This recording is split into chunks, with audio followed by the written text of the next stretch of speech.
12th April Sunday. துன்பத்தில் கடவுளின் ஆறுதல்.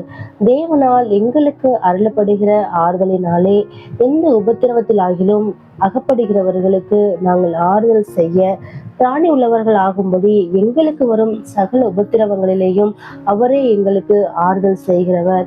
2 கொரிந்தியர் 1:4. ஏசப்பா நமக்கு கஷ்டமான நேரத்துல நமக்கு நிறைய ஆறுதலை நமக்கு கொடுத்துருப்பாரு. ஜபத்தின் மூலம், பாட்டின் மூலம், வசனத்தின் மூலம் நமக்கு ஆறுதலை கொடுப்பாரு.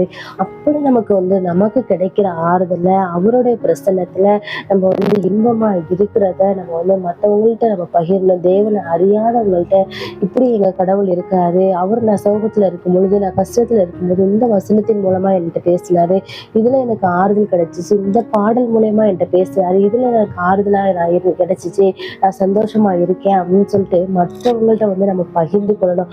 அப்படி நம்ம பகிர்ந்து கொள்ளும் பொழுது நம்ம ஏசப்பாவோட கிருபையின் சாட்சியா நம்ம மாறுறோம்.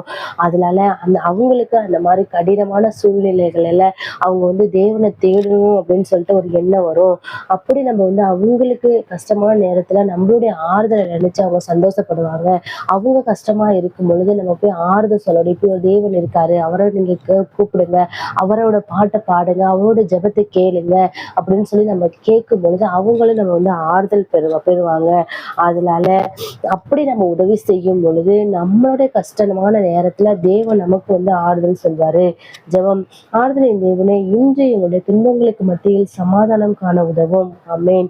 Happy Sunday.